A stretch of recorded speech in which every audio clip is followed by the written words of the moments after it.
From the Power Business Technology Toshiba Studios. Sactown Sports, 1140.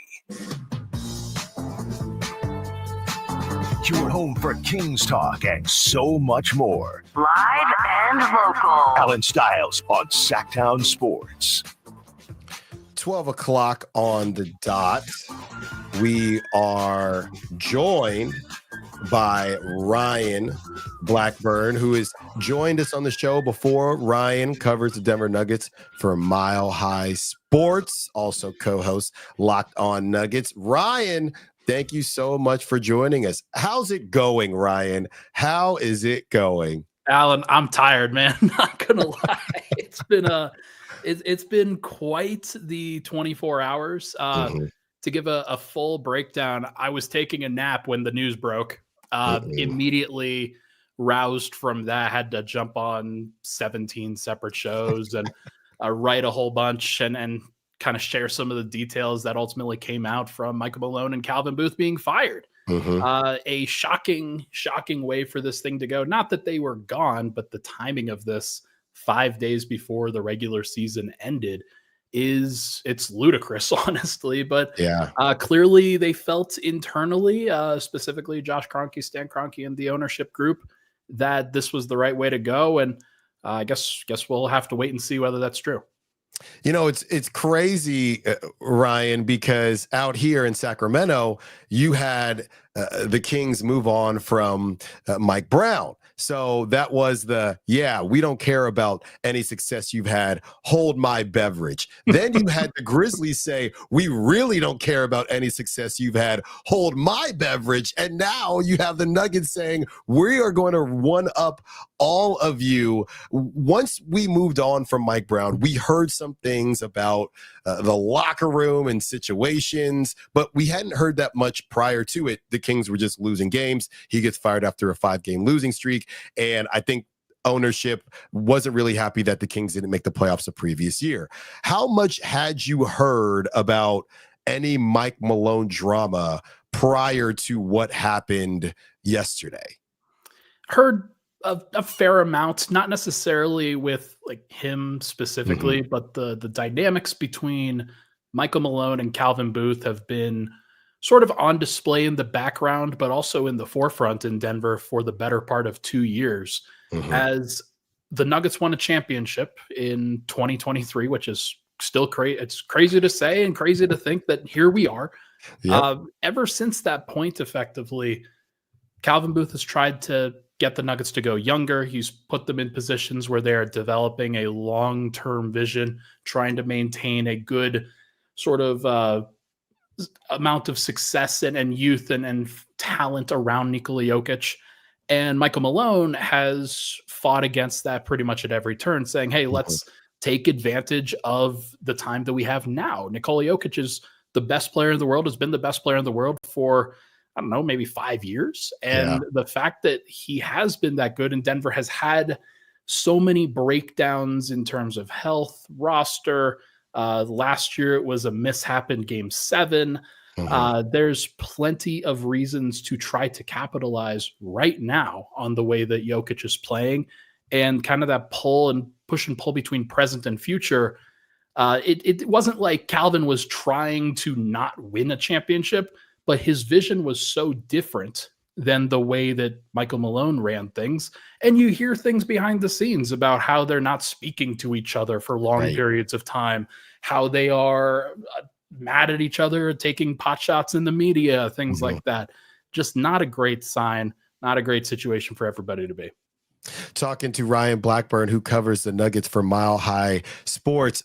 I'm trying to figure out this thought process, though, Ryan. And I understand, hey, this is what we were going to do anyway, so why wait till the offseason? And I've seen this come up a couple times, the new coach bump that everyone's trying to ride that doesn't normally happen in the playoffs. The thought process of firing based on what you think is going to happen versus what has actually happened. They haven't lost in the first round yet. They haven't had an early exit. They haven't had a letdown. So I don't even know how to kind of lay out that process where Mike Malone is sitting there saying, well, none of this stuff has happened yet. We could have won the whole thing. We still have a top 5, possibly the best player in the world. We could have made a run. And then what? Yeah, it's very rare for this to happen for obvious reasons. Like, you don't usually upset the apple cart right before the playoffs begin when you need everybody to be locked in and know exactly what the expectations are, and the communication has to be good. But that's the problem, is that frankly, the players had started tuning out Malone over the course of this season. The defense has faltered. It's not for lack of Michael Malone saying that it has faltered and trying to communicate in the different ways that it has faltered. It's making sure that everybody's motivated and pulling the same direction. And so they decided, Josh Kroenke ultimately, and then Stan Kroenke ultimately, decided that the best way for them to handle this was to start it now, was to start the process now. And as soon as they knew that this was the direction that they wanted to go, the thought process is, why wait?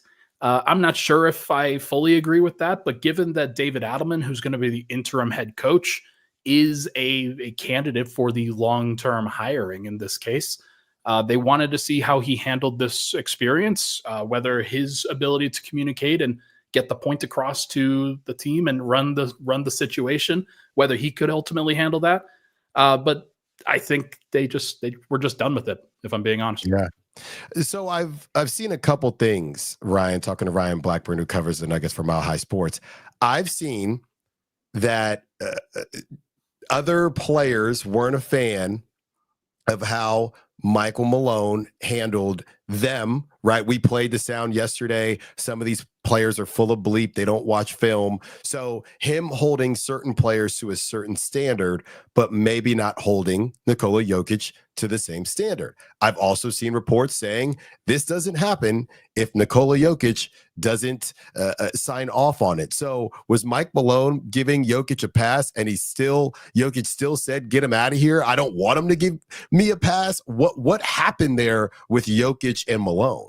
Yeah, so Jokic didn't outright say fire Malone, fire Booth. Like that's certainly not what happened. He has long, and for his entire career, first of all, he never thought that he would have to be in this situation in the first place. This is a guy who was a second-round pick and had very low expectations coming into the NBA initially and hoped that he could stick around, but has ultimately grown into a top-level player and one of the pantheon guys that you think about would be making some of these calls, would be making some of these decisions and have some say in the process. He's never asked for that. He's never wanted that. It's never been something that he's tried to seek out, but he was frustrated throughout the year. He was disappointed in things throughout the year. His defense was, I think I've heard it described as a protest in some ways on the way that things have gone on. Wow. We've watched him play great defense here before. Like, he has been somebody who's been active, but he also has so much of a heavy burden on the offensive end that I have to give him a pass in some ways for not being as good defensively. And I think Michael Malone understood the same thing, was that he has a heavy burden on that end of the floor. If he is going to touch the ball 110 times per game, average a 30-point triple-double, then you got to get some other folks to really step up and communicate and play with high levels of effort. And that just never happened, that aspect of it. So it's a mess. It's everybody. I won't sit here and just overly defend Jokic's honor or anything like that, because he is a grown man. He knows the deal. I think if it were up to him, he would have a lesser burden on the offensive end and be able to give more on the defensive end. But a lot of that comes from belief. A lot of that comes from communication. A lot of that comes from the system, and everything it has just kind of devolved into a really tough situation that he was just trying to make the best of. I've been seeing this joke going around, Ryan, and I don't know how much truth there is to it, but did Russell Westbrook kind of get Mike Malone fired? Those two games were so bad. And I follow you on social media, and I'm thinking, man, Ryan's probably going through it. This is insanity. And I understand that it wasn't the case, but there's also part of me thinking, if they don't lose those games, does Mike Malone at least make it to the playoffs? Yes.